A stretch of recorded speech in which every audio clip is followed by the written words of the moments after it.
Hello बच्चों, welcome to my YouTube channel Sai study centre for IIT NEET and boards. Subscribe the channel and press the bell icon for more interesting video in chemistry. Thank you. क्या पढ़ा था? हमने पढ़ा था R L B P, हमने पढ़ लिया था। और आर एल बी पी को हमने देखा था लास्ट क्लास में कि ये था equal to delta P upon P nought के।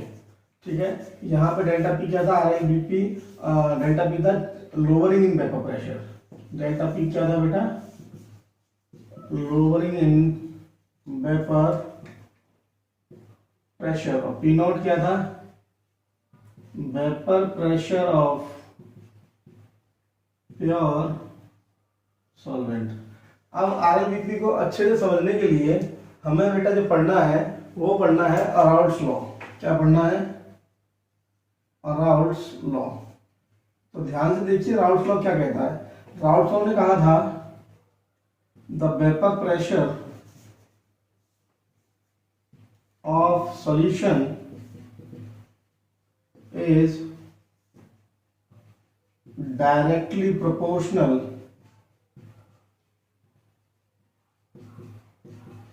to the mole fraction of the solvent at constant temperature.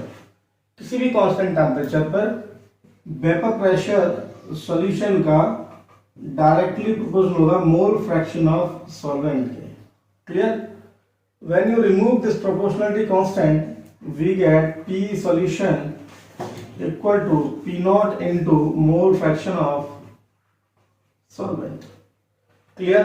और हम इसे मैथमेटिकली हम लिख सकते हैं। क्या लिख सकते हैं? हम कह सकते हैं कि किसी भी सॉल्यूशन का वेपर प्रेशर इक्वल होगा the product of the vapour pressure of pure solvent into its mole fraction. Clear? तो यहाँ पे ये स्टेटमेंट राउल्स लॉ दिया। तो राउल्स लॉ से हम क्या देख सकते हैं? देखो, फ्रॉम राउल्स लॉ, फ्रॉम इसको हम मान लेते हैं इक्वेशन नंबर ए। तो फ्रॉम इक्वेशन ए से हम क्या लिख सकते हैं बताओ? हम लिख सकते हैं mole fraction of solvent equal to pressure of solution and vapor pressure of solution. PS is what? Vapor pressure of solution over P naught. What is P naught? कि दो कंपोनेंट का मोल फ्रैक्शन, जैसे मोल fraction of solute plus mole fraction of solvent हमेशा 1 के equal होता है। तो मैं अगर यहाँ से मोल फ्रैक्शन ऑफ क्या निकालूं बेटा? मोल फ्रैक्शन ऑफ सॉल्वेंट निकालूं तो ये आएगा 1 minus mole fraction of solute. So can we put this value in this equation? तो मोल फ्रैक्शन ऑफ सॉल्वेंट की जगह हम इक्वेशन नंबर 2 मान लेते हैं। तो मोल फ्रैक्शन ऑफ सॉल्वेंट की जगह हम लिख सकते हैं 1 minus mole fraction of solute. So from this equation we get what? Mole fraction of 1 minus mole fraction of solute equal to PS upon P not. So we can write mole fraction of solute equal to 1 minus PS upon P naught. So we can solve it. So mole fraction of solute equal to P naught minus PS upon P naught. ठीक है? और what is this? It is delta P. So mole fraction of solute equal to delta P upon P naught. It is what? Relative vaporing of vapor pressure. It is what? Relative lowering of vapor pressure. So किसके बराबर आएगी? It is equal to the, it become equal to the mole fraction of solute. So we can write, यहाँ से note लिख सकते हैं अपन। क्या note या क्या रिमार्क लिख सकते हैं? हम लिख सकते हैं the relative lowering of vapor pressure of solution is equal to the mole fraction of देखा वहां पे कि अपने पास में आरएलबीपी किससे इक्वल आ गया? मोल फ्रैक्शन ऑफ सॉल्यूट के। तो हम जैसे हम जानते हैं कि कोई भी सॉल्यूशन जो बनता है वो आपका बनता है सॉल्यूट से प्लस सॉल्वेंट से। तो लेट कर लो, let the number of moles of solute वो आपके N1 है और मोल्स ऑफ सॉल्वेंट आपके N2 है और मोल ऑफ सॉल्यूशन क्या हो जाएंगे बेटा n1 प्लस n2। तो आपको मालूम है मोल फ्रैक्शन सॉल्यूट के अगर आप निकालेंगे तो क्या होता है मोल फ्रैक्शन? मोल फ्रैक्शन होता है पर्टिकुलर के मोल बटे total mole. This is equal to the mole fraction of क्या? किसका? सॉल्यूट का। So we can write delta P यानी p not minus P S upon P not equal to n1 upon n1 plus n2। तो हम इस equation को RLBP निकालने के लिए यूज कर सकते हैं। यहाँ पर देखो बेटा एक चीज और है, अप्रोक्सीमेशन मेथड की बात करें, अप्रोक्सीमेशन मेथड की हम बात करें तो एक बात जरा समझ लो, इसका हम वैसे तो कम यूज करते हैं लेकिन फिर भी हम यूज कर ही लेते हैं कभी कभी। इसका कब यूज करेंगे? इसका यूज करेंगे when solution is diluted, solution is very dilute. ऐसे मान लो वेरी डाइल्यूट का मतलब उसमें सॉल्वेंट के मोल बहुत कम है, सॉल्यूट के मोल बहुत कम है, सॉल्वेंट के मोल बहुत ज्यादा है। तो इसको नेगलेक्ट कर सकते हैं, तो इस टर्म को हम क्या कर सकते हैं बताओ? नेगलेक्टेड। तो उस टर्म में हम इसको क्या लिख सकते हैं? We can write this equation like this, P not minus P S upon P not equal to n1 upon n2। ठीक है, तो ये इक्वेशन आपको तब यूज करनी है जब आप अप्रोक्सीमेशन मेथड का यूज करें। हमने इक्वेशन देखा, अभी लास्ट में देखा हमने देखा कि mole fraction of solvent equal to आया था आपके पास में P S upon what? P not, equation number 1। और अभी हमने इक्वेशन ड्राइव किया that is P mole fraction of solute equal to delta P upon P not, equation number 2। तो हम यहाँ से क्या लिख सकते हैं? देखो जब इक्वेशन का डिवाइड मार देंगे तो यहाँ डिवाइड मारेंगे तो हम क्या लिखेंगे बेटा? पी नॉट से तो पी नॉट कट जाएगा, equation number 2 is divided by equation number 1। तो अब क्या देखेंगे? Mole fraction of solute upon mole fraction of solvent is equal to the delta P upon P S. Clear? एक इक्वेशन अपने पास में ये आ जाती है। और आपको मालूम है कि मोल फ्रैक्शन ऑफ सॉल्यूट आप कैसे ले सकते हो? तो हम जाइंसी यूज कर सकते हैं डायरेक्ट, और एक तरीका ये भी है, आप जानते हो कि मोल फ्रैक्शन ऑफ सॉल्यूट, देखो यहाँ से देखें, हम इसको लिख सकते हैं delta P upon P S equal to mole fraction of solute का मतलब क्या होगा? n1 upon n1 plus n2, और मोल फ्रैक्शन ऑफ सॉल्वेंट क्या होगा?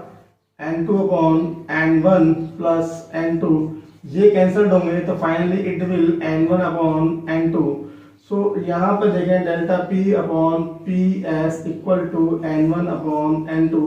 एक इक्वेशन अपने पास में ये आ जाएगा जो काफी इंपॉर्टेंट होगा। What is delta p upon P S equal to क्या लिखना होगा? n1 अपॉन n2 इंटू आई।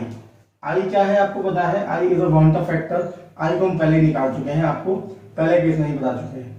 क्लियर? और यहाँ से बेटा इसको फॉर्मूले को हम बदल भी सकते हैं बहुत तरह से, देखें कैसे कैसे हम इसको यूज कर सकते हैं। अब आपको मोल निकालना आ जाए, इसको आप मास के टर्म में लिख लो, आप इसको मोलैरिटी के टर्म में लिख लो, आप इसको डेंसिटी के टर्म में लिख लो, चेंज आप काफी तरह से इसको कर सकते हो। ठीक है, अब जरा हम इसको जरा चेक करते हैं। मैं इसको मोलैरिटी का मैं आपको लिख के दिखाता हूँ। जैसे आपको पता है यहाँ देखेंगे अपन delta P upon P S equal to mole n1, moles of solute है, तो यहाँ पे लिखोगे आप weight of solute upon molar mass, capital M is molar mass, molar mass of solute, ठीक है, इनटू आई अपॉन n2 है moles of solvent, तो यहाँ लिखोगे वेट ऑफ सॉल्वेंट, ठीक है, अपॉन मोलर मास, तो मोलर मास कब हो जाएगा? Molar mass of solvent. ये आपके पास आया। तो आप यहाँ पे एक बात देखिए जरा बेटा, आप यहाँ पे आप चाहो तो इसको मोल्स के टर्म में भी आप चेक कर सकते हैं। अगर आप मैं इसे चेंज ना करूं तो आप इसे सीधे सीधे मोल लिखा रहने दीजिए। मोल लिखा रहने देंगे तो आपको एक एडवांटेज मिल जाएगा, क्या? नंबर ऑफ मोल्स यानी n1 लिखा रहने दें। n1 क्या है आपके पास में? तो यहाँ पे देखो वेट ऑफ सॉल्वेंट, n1 क्या है बेटा? मोल्स ऑफ सॉल्यूट, यहाँ पे into molar mass of solvent into आई तो है ही है, तो यहाँ से हटा देते हैं। इतना टर्म देखो बेटा, यहाँ ये अगर ये वेट ग्राम में था तो मैं एक काम करूं, इसे 1000 से डिवाइड मारूं तो 1 किलोग्राम बदल गया, 1000 से ही मल्टीप्लाई कर देता हूं तो इतना हिस्सा ये क्या बन गया बताओ? मास ऑफ सॉल्वेंट इन केजी। ठीक है, तो यहाँ पे आप देखिए ये वाला हिस्सा क्या ये मोलैलिटी है? Yes, it is molality. तो मोलैलिटी क्या होता है बेटा? मोलैलिटी होता है number of moles of solute upon mass of solvent. अगर ये ग्राम में है, अगर ये ग्राम में है तो डिवाइड बाई 1000। क्लियर? तो यहाँ पे आप देख लेंगे, यहाँ पे आपको मिल गया ये बेटा, बात समझ में आ रही है? तो ये आपको मोलैलिटी मिल गई, molality denoted by small m। तो यहाँ पुट कर सकते हैं आप delta P upon P S equal to, ये टर्म बन गया molality, molality into molar mass of solvent into i, solvent के लिए, ये किसके लिए लिखते हो? सॉल्यूट के लिए, और यहाँ पे अपॉन 1000। एक फॉर्मूला आप देखो ये मिल गया। Clear? What is delta P? This is lowering of vapour pressure. Delta P equal to क्या होता है? P not minus P S upon P S. What is P S? Vapour pressure of solution equal to m mole mass. अब यहाँ पे आपको मैं चाहता हूँ एक एक करके सारी चीजें लिख देता हूँ आपको, ताकि याद रहे। वैसे मैं आपको एक्सप्लेन कर चुका हूँ सारी चीजें। What is P not?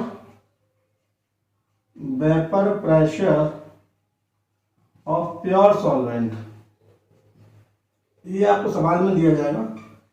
What is P S? Vapour pressure of solution. What is small m here? Molality, molality of solution. What is capital M solvent? Molar mass of solvent. Clear? और आई आपको पता है, I is what? Water factor, हम ये निकाल चुके हैं पहले ही। क्लियर है? अब बात समझ में आती है? तो इससे रिलेटेड एक सवाल कर लेते हैं, ठीक है?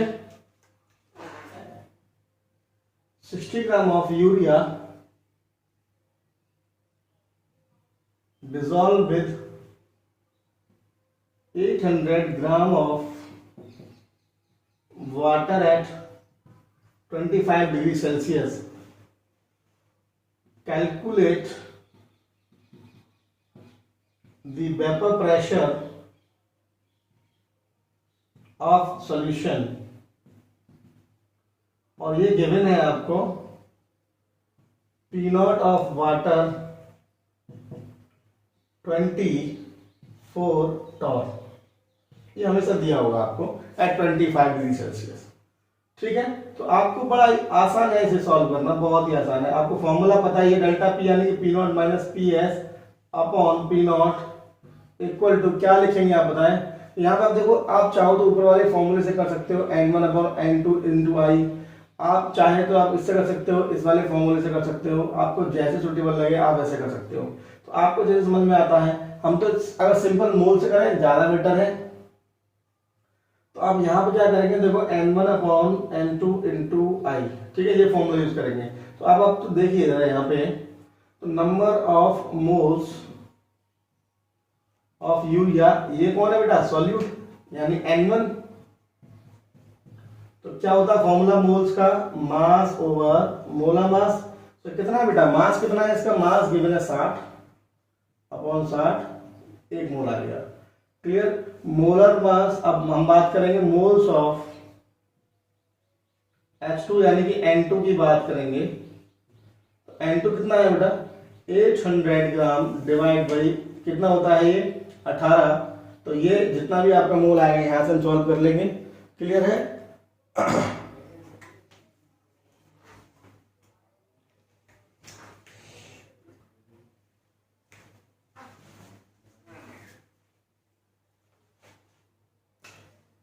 तो कैलकुलेट कर लेंगे, ये आ जाएगा आपका 44.4 के आसपास। आपको दोनों आ गए।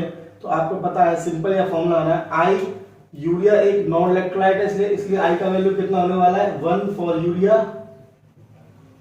तो सिंपली क्या करो आप फॉर्मूले में पुट करो, पी नॉट आपको दे देना है, p not equal to 24। So you should use the formula that is what? P not minus P S upon P S equal to n1 upon n2 into i. ठीक है? यहां से क्या करेंगे आपको,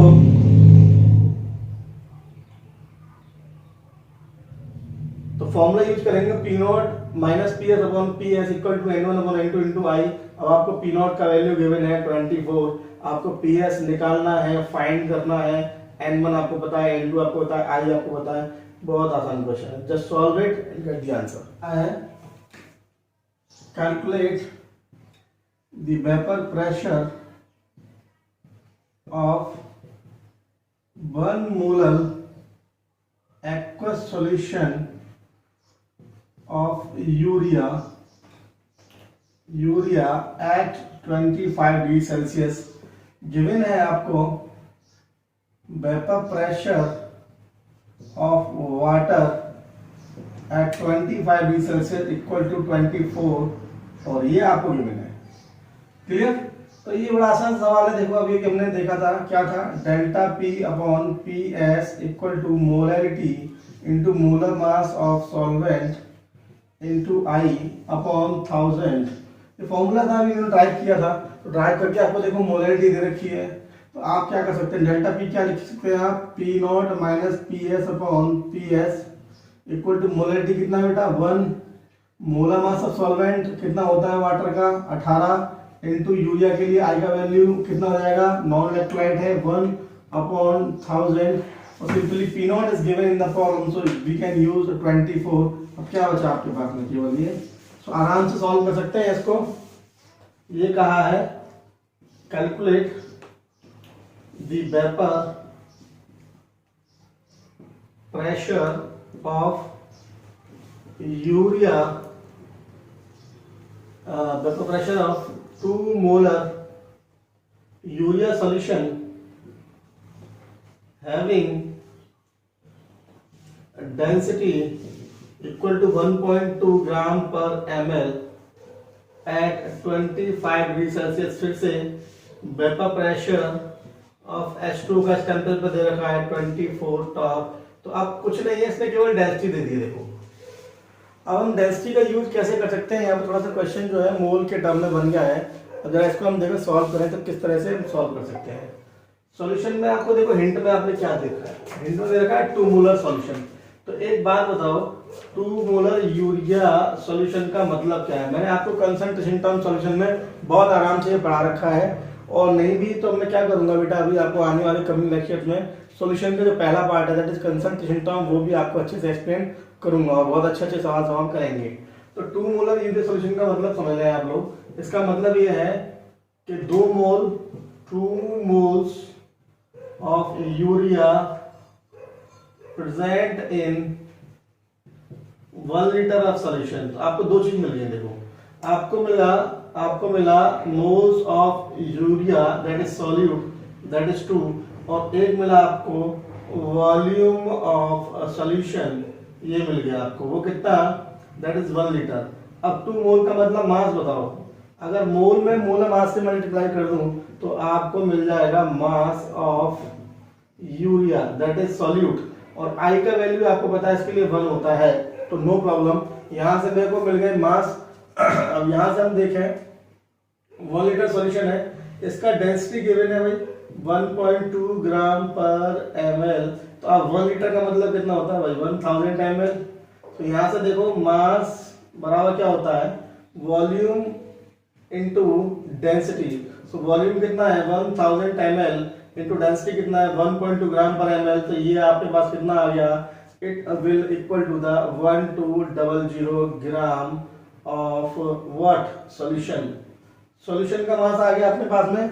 अब यहां से अपन क्या कर सकते हैं, देखो सॉल्यूट का मास आ गया, सॉल्यूशन का मास आ गया, तो हम यहां से सॉल्वेंट का मास निकाल सकते हैं। देखो कैसे, हम जानते हैं mass of solution equal to होगा mass of solute plus mass of solvent. तो सॉल्यूशन का मास अपने को पता है इट इज 1200 ग्राम, सॉल्यूट का मास अपने को पता है इट इज कितना 120 ग्राम, और अपने को क्या निकालना है मास ऑफ सॉल्वेंट। सो यहां से आप क्या करें बेटा, तो यहां देखें आप, तो मास ऑफ सॉल्वेंट, सॉल्वेंट कौन होगा आपको बता दिया, एक सॉल्यूशन है तो वाटर, तो कितना मास आ गया भाई 1200 माइनस 120 दैट इज 1080। तो ये मास ऑफ क्या आ गया बेटा,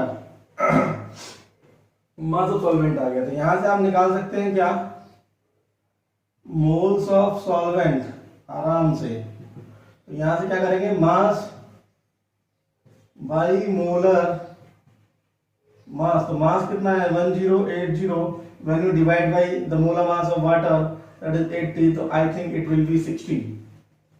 तो आपके पास में क्या आ गया बेटा, मोल्स ऑफ किसके आ गए, सॉल्वेंट के। और आपको पता है ऑलरेडी मोल्स ऑफ सॉल्यूट 2 मोल ले रखे हैं यानी यूरिया के। तो आपके पास में क्या बचा, P0 minus PS upon P0 equal to N1 upon N2। So just put the value, P0 value given है 24, PS आपको फाइंड करना है, N1 का वैल्यू 2 है, N2 का वैल्यू 60 है। तो आपके पास कुछ नहीं बचा सॉल्व करने के लिए, ठीक है। तो यहाँ पे अपने पास में ये जो टॉपिक है that is word relative lowering of vapour pressure खत्म होता है। स्टैटिक मेथड और है ऑस्टवाल्ड वॉकर मेथड, वो आपको नेक्स्ट क्लास में समझाएंगे। तब तक के लिए थैंक यू।